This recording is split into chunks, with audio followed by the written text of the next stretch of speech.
Está no ar, abre aspas, o primeiro jornal multidigital do eixo SP-Rio.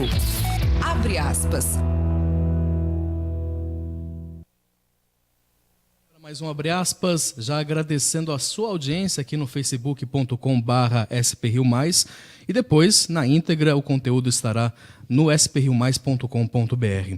Comigo aqui nos estúdios está o jornalista José Guilherme Ferreira e a empresária Maura Leão. Bom dia para vocês. Bom dia, Rodrigo. Hoje é sexta-feira, dia 3 de agosto de 2018, e nos destaques, o MDB confirma o nome de Henrique Meirelles na disputa pela presidência e as articulações para os vices, né? A Ana Amélia aceitou aí ser vice de Alckmin, só que houve um acordo aí, né? Se houver um acordo no Rio Grande do Sul, o PV confirma que Eduardo Jorge será vice de Marina Silva e o PT afirma que o vice de Lula será decidido na última hora. Aécio Neves desiste da reeleição no Senado, diz ser vítima de ataques covardes e vai concorrer à Câmara dos Deputados. A Justiça bloqueou R$600 mil da Prefeitura de São Sebastião, aqui no Litoral Norte, por irregularidades no Conselho Tutelar. E os destaques da rodada do final de semana do Brasileirão. Neste final de semana aí tem jogos, todos os comentários do esporte com o Ail Marques. Estes e outros destaques dentro de instantes. Jornal Abre Aspas. Jornal Abre Aspas. E a gente começa a edição de hoje do Abre Aspas com o comentário do jornalista José Guilherme Ferreira. Eis a questão.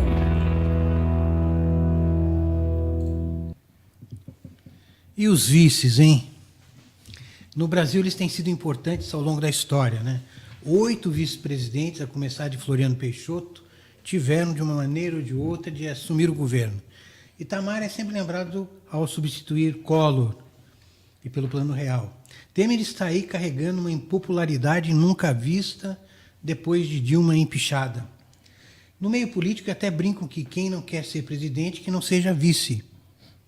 É claro que é uma piada, já que as escolhas hoje têm muito a ver mesmo com o agora, com a distribuição de cargos, essa coisa toda. Ontem a senadora Ana Amélia, do PP do Rio Grande do Sul, virou a vice na chapa do tucano Geraldo Alckmin. Fácil assim? Não. Tudo tem que ser combinado para ver como serão as coligações nos estados. Só para lembrar, Ana Amélia é do PP de Paulo Maluf. O seu PP gaúcho inclina-se mais para a direita ainda com Jair Bolsonaro. Já o PV aceitou indicar um vice da pré-candidata da Rede à presidência, Marina Silva. É Eduardo Jorge. A aliança com o PV, com seu peso parlamentar, garante a Marina a participação nos debates. Eduardo Jorge foi candidato à presidência em 2014, é muito respeitado e fez um trabalho considerado importante na Secretaria de Meio Ambiente em São Paulo. Segundo informou o Estadão, o Eduardo Jorge, que foi responsável pela reaproximação das siglas, o PV e a Rede, depois de 8 anos afastados. Esse sim é um vice escolhido pelas ideias e pelos ideais. Estamos na reta final das convenções, os partidos têm até domingo para oficializar as candidaturas. Ontem, como o Zé Guilherme disse, o Henrique Meirelles foi oficializado como candidato a MDB, né, do MDB à presidência. O ex-ministro da Fazenda e ex-presidente do Banco Central foi anunciado na convenção do partido em Brasília. O mundo, para mim, se divide entre quem trabalha quando o Brasil precisa e quem não trabalha. E eu acredito que posso fazer um bom trabalho porque eu sei quando e por que os governos anteriores erraram. E sabendo qual é o caminho errado, fica mais fácil escolher o caminho certo. Nós precisamos de uma oportunidade e tempo. E garanto que entregaremos um país mais justo e confiante. A senadora Ana Amélia, do PP, como você ouviu aí no comentário do Zé Guilherme, ela aceitou, né, o convite para ser vice de Geraldo Alckmin, que é o pré-candidato ao Palácio do Planalto pelo PSDB. Segundo o blog do jornalista Gerson Camarote, lá da Globo News, o anúncio oficial só será feito após a resolução de uma divergência aí com o PP gaúcho, que preferia aí apoiar o candidato Jair Bolsonaro. E então ainda fica essa questão, né? Ainda ontem, porém mais cedo, o PP já havia anunciado apoio ao candidato Tucano. O DEM também fez convenção e oficializou aliança com o Alckmin. E o ex-presidenciável Eduardo Jorge, do PV, será o vice na chapa de Marina Silva, que é pré-candidata da rede, né, à presidência. O MDB anunciou ontem que terá uma chapa pura, ou seja, o vice também será do MDB. Eu queria fazer um comentário em relação ao que os eleitores prestem atenção nessas coligações, exatamente aquilo que o Zé Guilherme falou, que é importante que se as ideias forem aquilo que você procura, né? Não as pessoas, e também uma relação, um homem e uma mulher, que é o que a gente vem prestando atenção, que agora é um fato importante. Então, vamos atrás das ideias, né? Se elas são aquilo que nos representa. Não pode colocar uma mulher só por marketing, né? Não. Acredito que eu acho que a mulher tem até uma força maior, e não é uma questão de diferença de gênero, mas se essas pessoas têm a capacidade de exercer a função de nos representar politicamente, né? Que é um momento muito, muito importante no Brasil que a gente está passando. E sob acusações de que sofre ataques violentos e covardes, o senador Aécio Neves, do PSDB de Minas Gerais, ele anunciou ontem, em uma carta, que se candidatará à Câmara dos Deputados pelo Estado mineiro.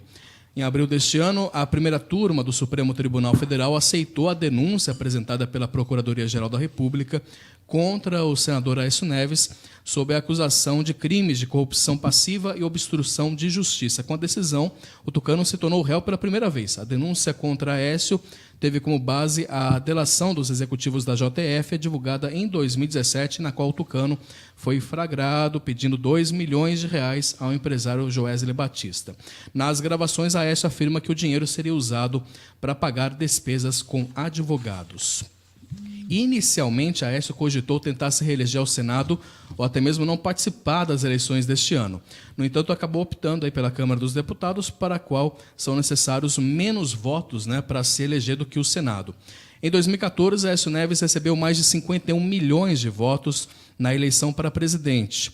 O senador Tucano perdeu o segundo turno para ex-presidente Dilma Rousseff, né, que obteve 51,64% dos votos válidos. Ele recebeu 48,36%. Com a desistência de disputar o Senado, Aécio evita uma repetição de confronto direto com a Dilma, né, já que ela deve ser confirmada como candidata do PT ao Senado por Minas Gerais, em uma convenção que será realizada no próximo final de semana. Eu acho que os mineiros não merecem esses candidatos aí. A Justiça bloqueou R$600 mil das contas da Prefeitura de São Sebastião, no litoral norte aqui de São Paulo, por causa do descumprimento de um termo de ajuste de condutas para promover melhorias no Conselho Tutelar da cidade. A decisão atende uma denúncia do Ministério Público que apontou que o órgão não tinha estrutura mínima para os atendimentos, tais como falta de internet e equipamentos sem manutenção.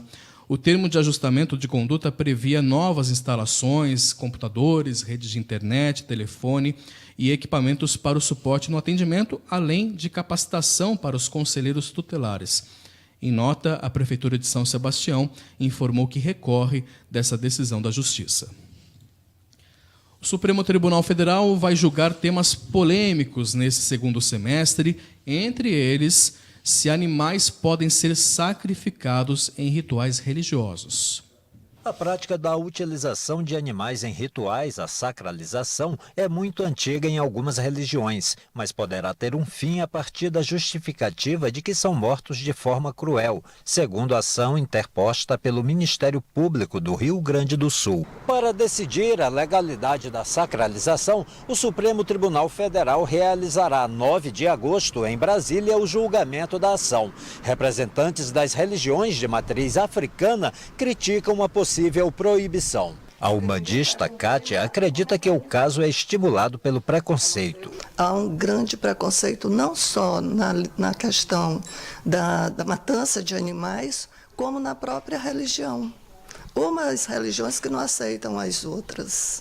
O babalorixá Ayrton relembra a garantia constitucional da liberdade religiosa e das práticas de seus cultos. Sempre teve essa parte dizendo que o povo de matriz africana era demoníaco, que era isso porque sacrificava animal.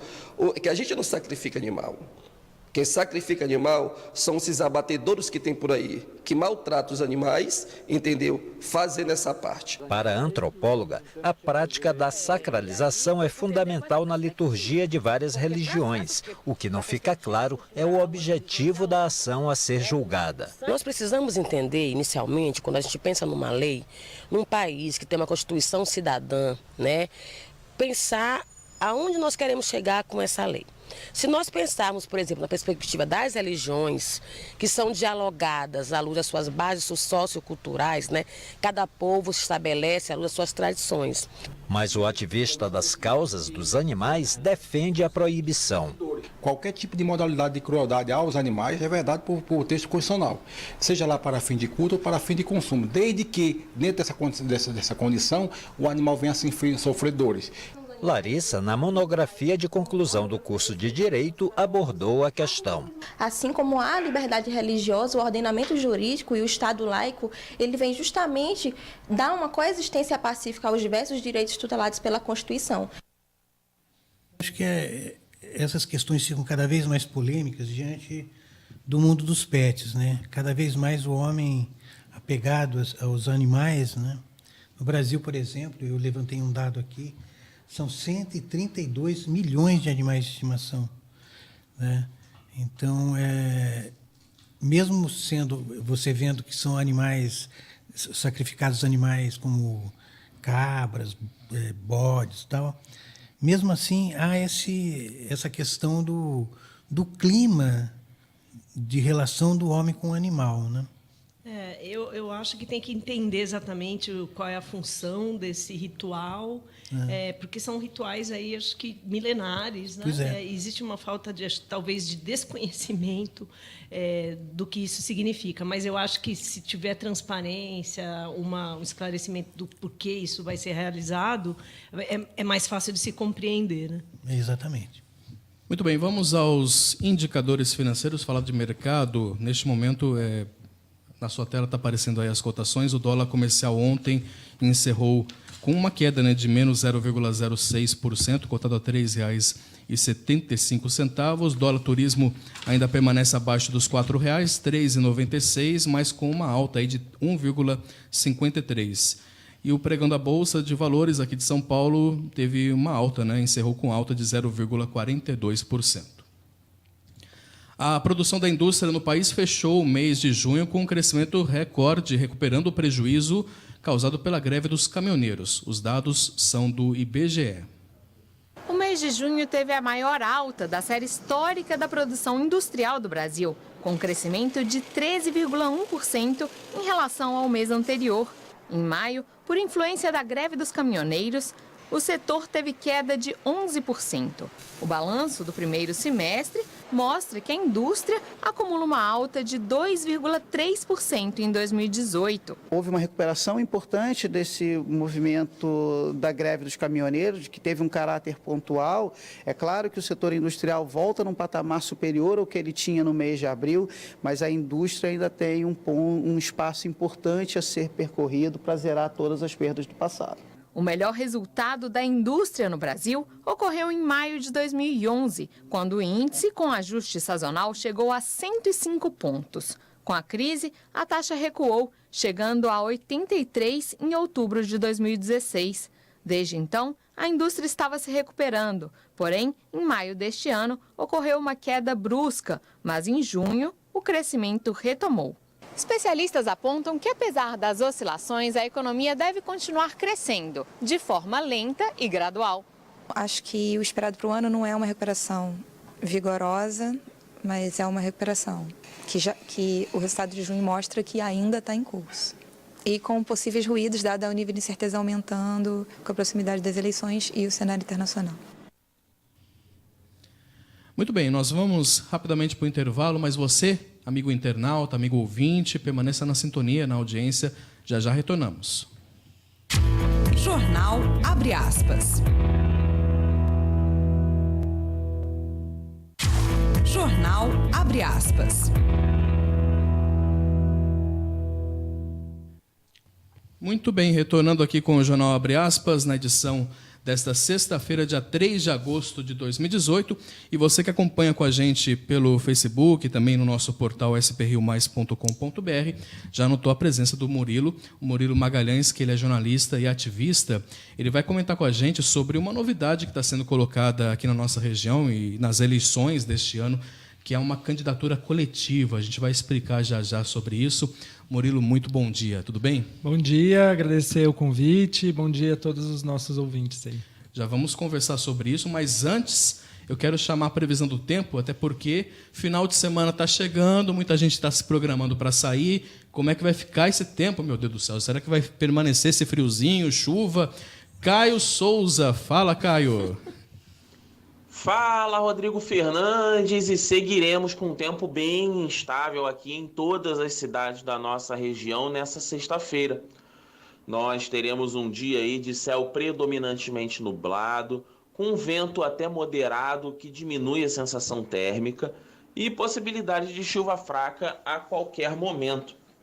As temperaturas à tarde podem chegar até aos 19 graus no Vale do Paraíba, 17 na capital paulista, 19 também no litoral norte e na Serra da Mantiqueira, 13 graus. E já que finalmente chegou a sexta-feira, vamos adiantar um pouquinho aí o tempo para o final de semana, que também será de céu nublado e possibilidade de chuva fraca isolada. Mas as condições do tempo devem melhorando gradativamente, tanto no sábado quanto no domingo. O sol pode até começar a aparecer aí em alguns pontos e a chance de chuva no final de semana é um pouco menor do que as que a gente tem hoje. Caio Souza, direto da sala de operações do Tempo Vale para o jornal Abre Aspas. Muito bem, obrigado, Caio, pelas informações. Bom, ou um cineminha, curtir um filminho em casa, né? Realmente o tempo vai estar instável, tá? Então, paciência aí. Para quem gosta de um friozinho, tá ótimo, né? Tá perfeito. Você gosta, Maura, de um... Opa, ir para uma feijoadinha, assim, vai ser bom. Aí engorda também, é mais complicado também, né? Difícil. Bom, aqui nos estúdios da SP Rio Mais, a gente recebe o jornalista e ativista Murilo Magalhães. Mais uma vez, Murilo, obrigado pela presença aqui conosco. Na bancada, então, a Maura Leão, que é empresária, e o jornalista José Guilherme Ferreira. A gente vai falar sobre um modelo de candidatura coletiva que está sendo implantado aqui no Vale do Paraíba. Não apenas no Vale, mas também tem outras regiões, né? Você, junto com outras 3 pessoas, né, estão se lançando aí nesse modelo. Explica melhor para a gente, né? Porque atualmente, pela legislação eleitoral, não se pode ter 3 nomes, né, 3 candidaturas num mesmo bloco ali, na mesma urna, no caso, né? Explica melhor para a gente o que vem a ser a candidatura coletiva, Murilo. Tá certo, bom dia mais uma vez. Bom dia. Bom, a gente vem discutindo muito a necessidade de se repensar a política, né, do nosso país, né? Eu acho que hoje, se existe um consenso entre todos nós, é que existe uma descrença muito grande em relação à política, em relação às lideranças políticas, em relação aos partidos, né, em relação ao Congresso e tudo mais. E a gente acha que essa política personalista, né, de crença de que uma pessoa sozinha vai resolver os problemas das nossas vidas, e como muitas vezes isso é inclusive vendido literalmente nas eleições, é parte dos problemas nossos, porque não existe salvador da pátria, não existe ninguém que vai conseguir dar conta de toda a complexidade das nossas necessidades. E a gente acha que é importante a gente pensar em mandatos coletivos, ou seja, né, não que tenha uma pessoa responsável por tudo, mas que a gente possa encontrar lideranças de diferentes questões necessárias da nossa vida para se unirem e juntos, de maneira democrática, coletiva, poderem tocar aquela responsabilidade. Ou seja, né, por exemplo, nós estamos aqui pensando as eleições esse ano na questão da Assembleia Legislativa, né? Existe toda uma... Se você quiser hoje ter uma representação do Vale do Paraíba, existe toda uma complexidade, porque existem diferentes realidades, né, dos municípios. São José dos Campos é muito diferente, né, do resto do Vale do Paraíba, que a gente tem uma economia de 40% industrial, diferente de Pindamonhangaba, né, diferente de outras realidades do fundo do Vale. Então, a gente acha que é impossível um candidato conseguir compreender toda essa complexidade e responder, né, do ponto de vista orçamentário, do ponto de vista político, a todas essas questões. Então, a gente acha que é necessário inovar, né, e apresentar um coletivo, um grupo de pessoas de diferentes cidades, né, e que possam entender essa complexidade, essa diferença e avançar na compreensão das diferenças que existem do Vale do Paraíba e pensar diferentes propostas. Então é uma candidatura em nível estadual. Exatamente. A gente está se propondo a uma candidatura coletiva a deputado estadual. Exatamente. E a gente quer representar o Vale do Paraíba, né? Então, nós somos 4 pessoas, né? Sou eu, Murilo, né? Murilo Magalhães. Também tem a Jéssica Marques, né? Que também é daqui de São José, e a gente tem a Mayra de Jacareí, né? E a Pitanga, que é de Pindamonhangaba, né? E nós estamos propondo uma candidatura do Vale do Paraíba, ou seja, pelo PSOL. Exatamente, nós somos do PSOL, os 4 são, e nós estamos propondo isso, para representar o Vale lá de uma maneira mais totalitária. Né? E essa é uma ideia do PSOL? Não é uma ideia da coletiva? Não é uma ideia do PSOL, mas nós temos, por exemplo, como candidatura à presidência o Guilherme Boulos, né, que é a liderança do MTST, e a vice dele, né, é a Sônia Guajajara, que é uma das principais lideranças indígenas. E eles trabalham muito na lógica de co-presidência, né, ou seja, de que não existe um presidente ou uma vice, mas nós ambos seremos os presidentes do Brasil. Nas últimas eleições, o Marcelo Freixo, que foi candidato à Prefeitura do Rio de Janeiro, foi para o segundo turno, né, perdeu para o Marcelo Crivella, também tinha como a sua vice a Luciana Boitê, né, e também tinha essa mesma lógica de que se eles ganhassem, seria uma co-prefeitura. Né. Então, a candidatura coletiva, ela existe hoje. Existe uma candidatura em São Paulo também, que o nome é Bancada Ativista, pelo PSOL também. Existe também uma candidatura coletiva em Brasília, né, também do PSOL, e aqui no Vale e no Litoral existe uma outra candidatura coletiva a deputada federal, também pelo PSOL. Você podia explicar assim, operacionalmente, como é que vai se dar? Porque as pessoas estão acostumadas a votar num nome, né? Agora vai ver lá na hora de votar como que vão aparecer essas candidaturas, como foi o processo junto ao TSE, né? Eu queria até complementar a pergunta dele, assim, se vocês acham que a população, né, que são os eleitores, tem consciência disso, inclusive assim, porque se fala o quanto que nós não somos politizados, né, o jovem. Então, assim, e é importante isso, né? Será que as pessoas entendem essa boa intenção de vocês de inovação? Porque eu acho bom ter inovação, mas essa inovação é clara para as pessoas, né? Então a gente queria que você nos trouxesse isso, porque talvez seja o momento. Hoje a legislação não permite isso, né? Mas nós, como eu comecei colocando, a gente quer mudar o sistema político, né? Então a gente acha que muita gente promete, mas não faz. E a gente quer mostrar na nossa intenção o nosso objetivo real de mudança, né? Hoje, como funciona a legislação, permite que só uma pessoa se registre. Nós estamos colocando no nome da pessoa que foi registrada na nossa candidatura o nome candidatura coletiva na urna. Então a pessoa vai ler lá na urna candidatura coletiva com a foto de um de nós, exatamente, no caso da Jéssica, né? Como nós vamos trabalhar, né? Nós vamos trabalhar, se eleitos, desde o primeiro dia para que se aprove uma legislação, né, no sentido dessa mudança do sistema político. Esse tipo de mudança só pode ser feito a nível federal, né? Então nós estamos aí junto com não só nós, né, mas aí precisamos construir um movimento nacional para que isso se modifique. Do ponto de vista do funcionamento do mandato, né, a gente acha que hoje, por conta das redes sociais, muitas vezes o parlamentar tem mais contato com os eleitores, que é de fato o que importa, né, do que os seus trabalhos na tribuna e tudo mais. Então, nós achamos que a pessoa que for necessariamente ficar responsável pela questão da tribuna, né, que é quem está no registro, vai fazer esse trabalho, mas todo o trabalho de comunicação com os eleitores, nas redes sociais, nas visitas aos municípios, aos bairros, e todas as necessidades vão ser feitas de maneira coletiva entre nós 4. Uhum. Eu queria até fazer um questionamento para vocês, porque tomar decisões é uma coisa complexa. Nível familiar, né? Você tem menos pessoas. Aí, no caso de vocês, que vocês vão ter mais pessoas tomadoras de decisões, como é que vocês vão agilizar processos para coisas complexas, em que vocês vão ter que dar... Porque tem uma hora que alguém vai ter que tomar uma decisão.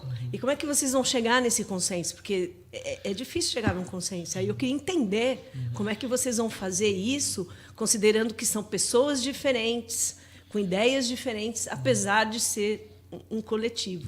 Então, a gente veio no último período participando de uma construção programática coletiva que se chama Plataforma Vamos, né?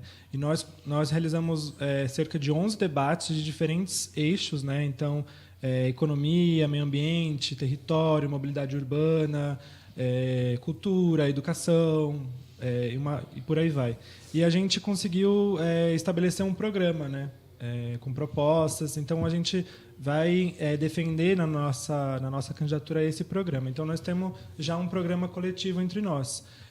De fato, a gente vai trabalhar com a questão das decisões, da votação, né, entre nós. A gente sabe que tem questões, de fato, que são polêmicas, né, ou diferenças, e a gente vai trabalhar na questão da votação, né, debater e vota, e a gente aí defende... porque a gente acredita muito no coletivo, né? Então a gente acha que inclusive as saídas para o país tem que se dar dessa maneira. Então de maneira nenhuma a gente vai trabalhar com individualismo ou coisa desse tipo. Vocês sabem como a Justiça Eleitoral está vendo essa movimentação? Não, a gente não sabe. Na verdade é algo novo, né? Então a gente está fazendo uma provocação para a Justiça Eleitoral e a gente... Por exemplo, hoje, nos sindicatos, por exemplo, já existe isso, né? Antigamente era necessário que existisse um presidente do sindicato.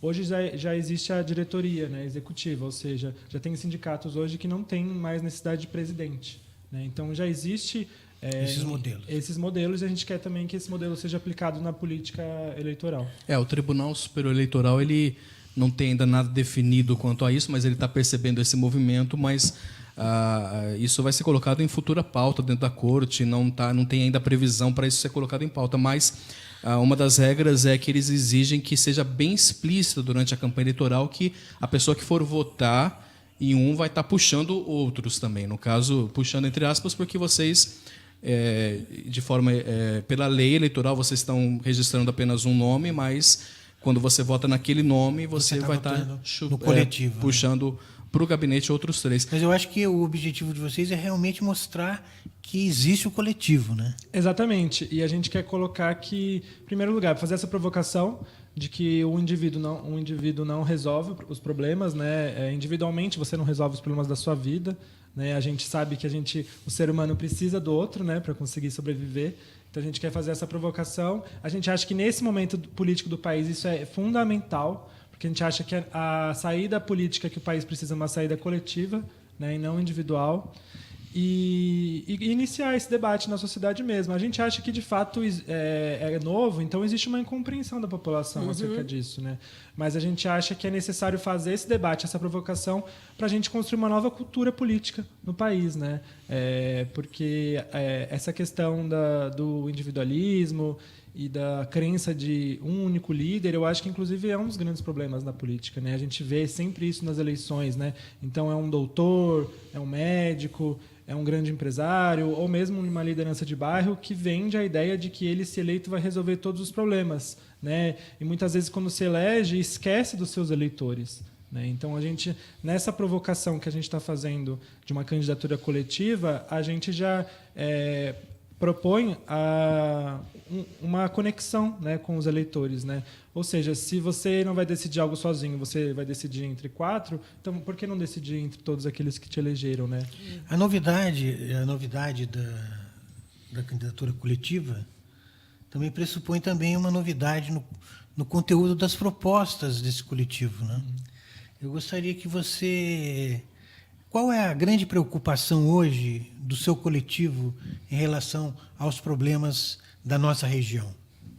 Bom, em primeiro lugar, tem uma preocupação econômica, né? Hoje a gente vive uma taxa de desemprego muito alta entre a juventude, quase 20%, né?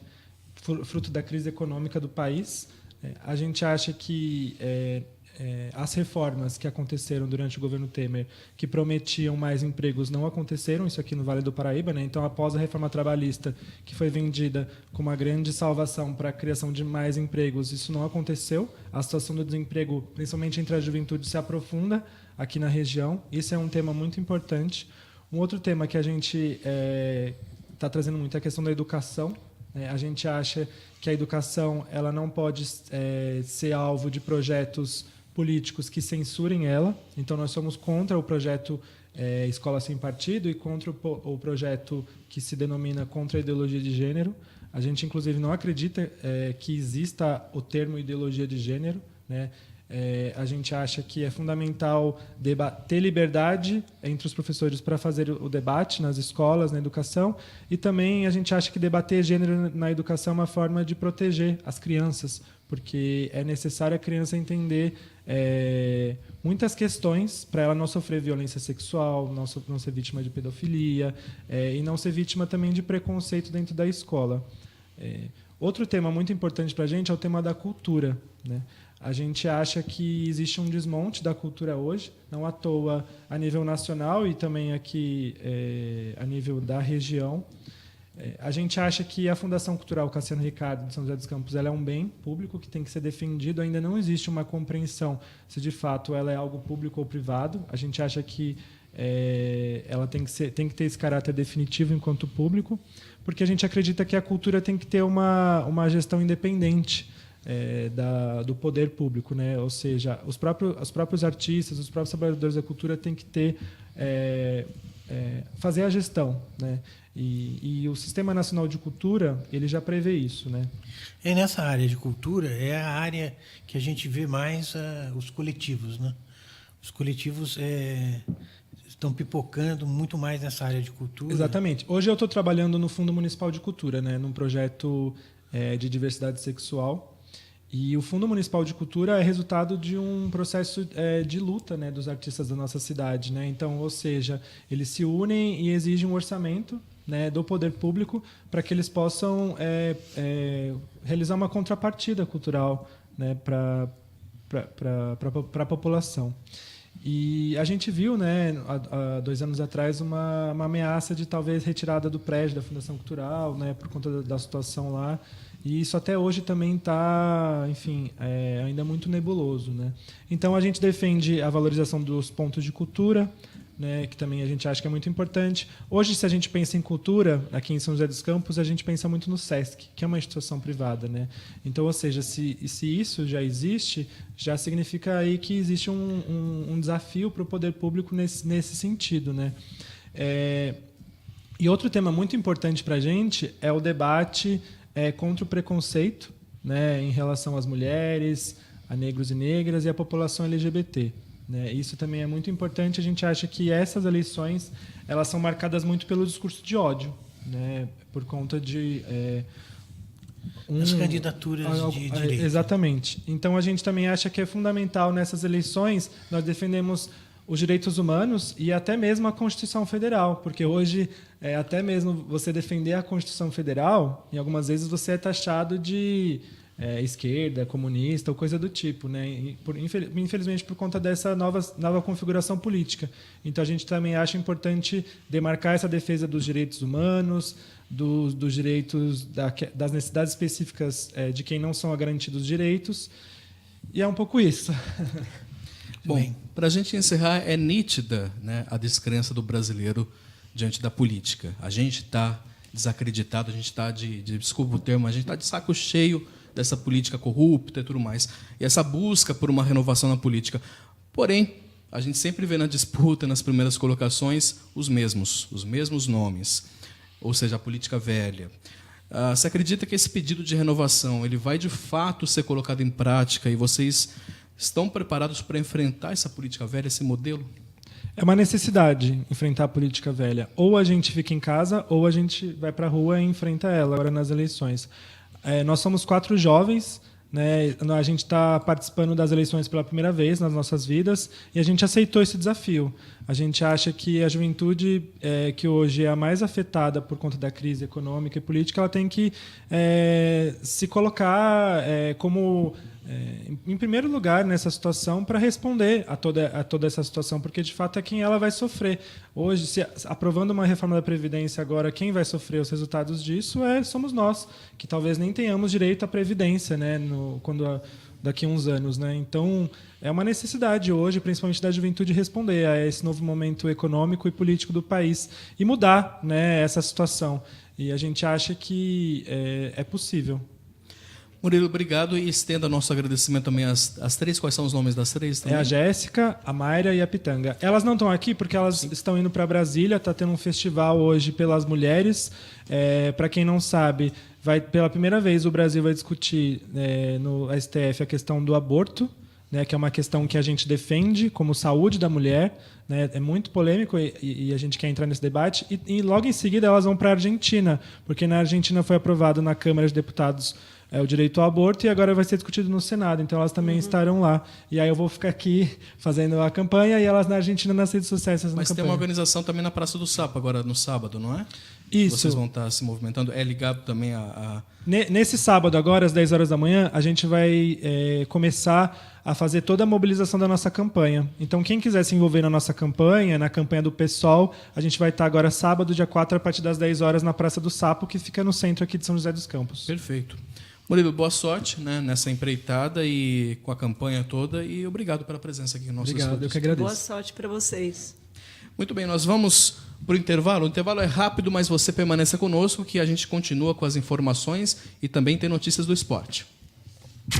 Jornal Abre Aspas. Jornal Abre Aspas.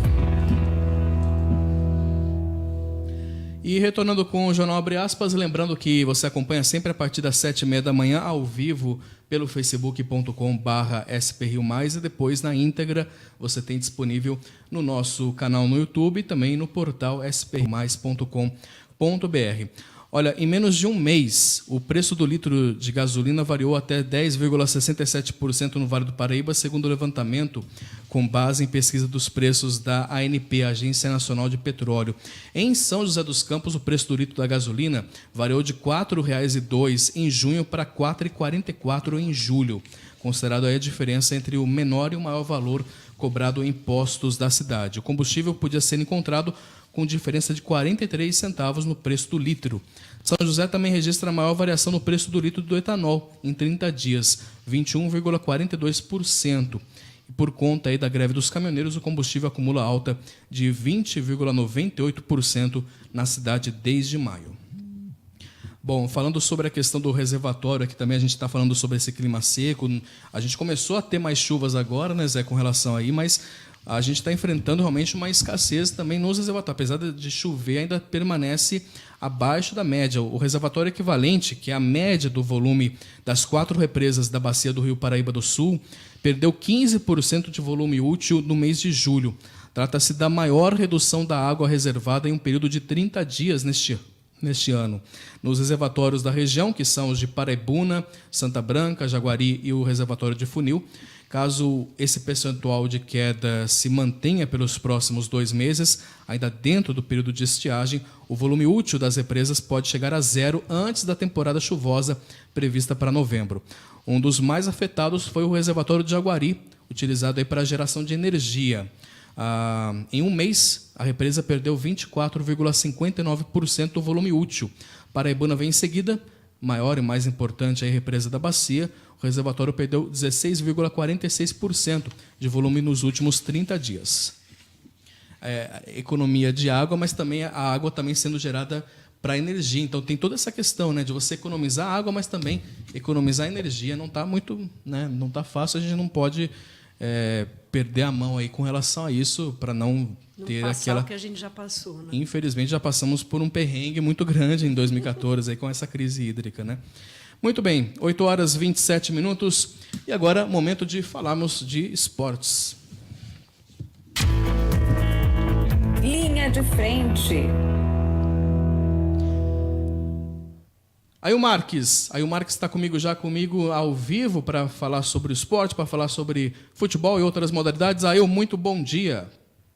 Um grande abraço a você. Bem, Rodrigo, vamos começar falando então do futebol, né? Porque é a principal modalidade esportiva do país. lembrando que está acontecendo também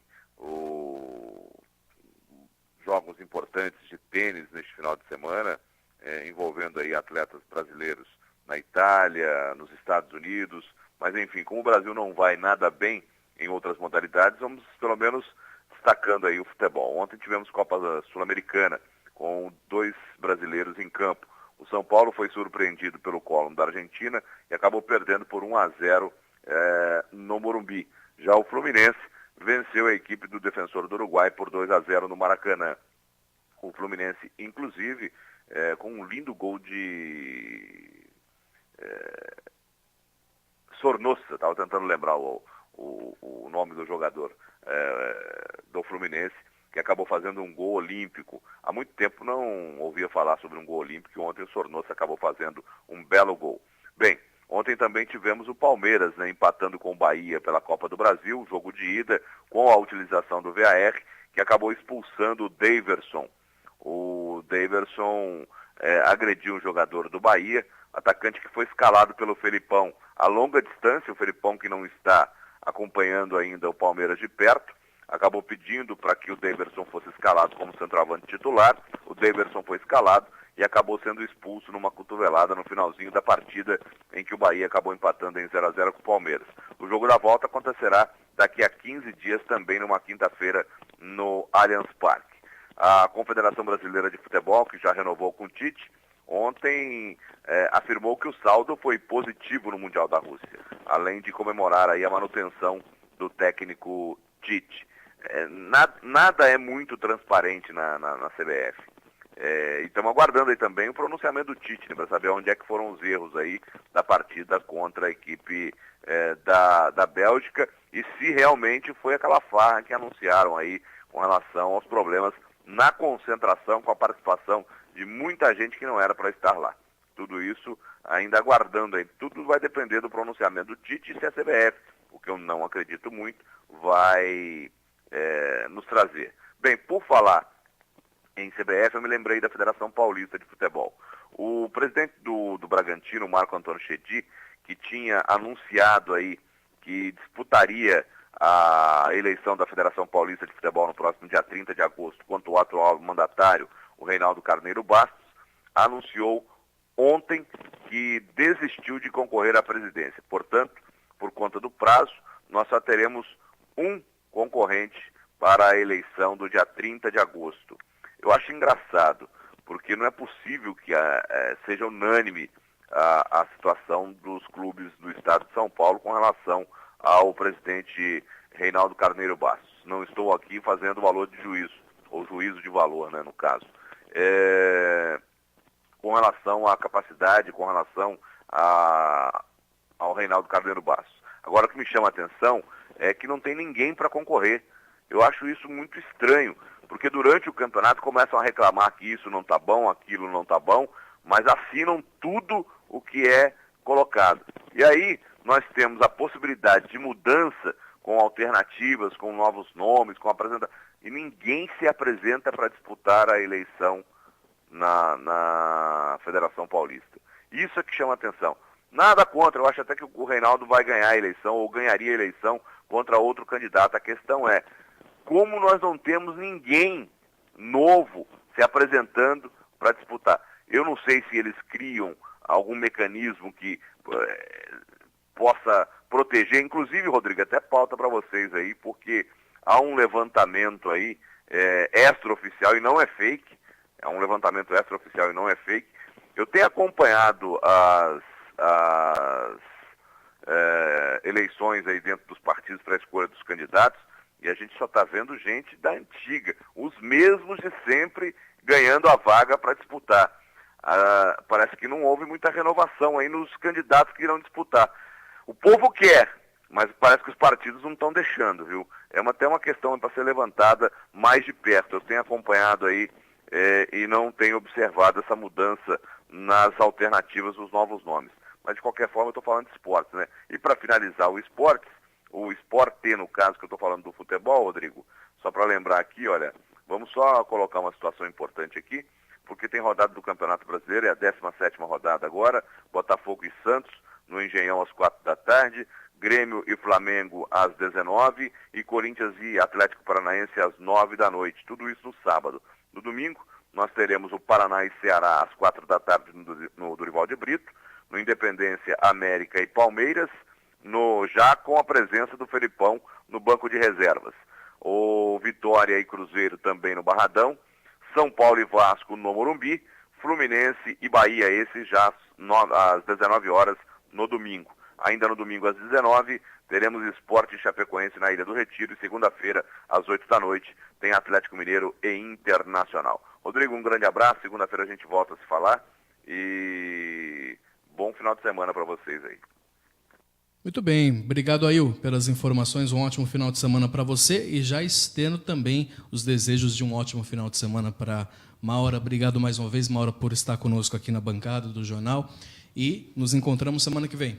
Bom final de semana para você também e a todos que nos ouvem e nos veem. Zé, também segunda-feira estamos de volta.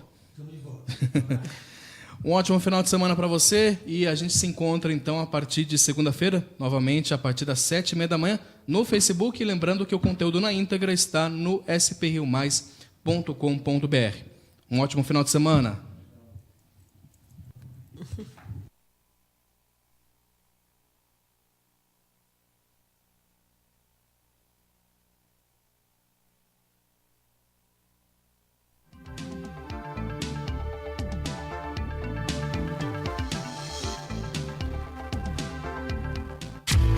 Jornal Abre Aspas.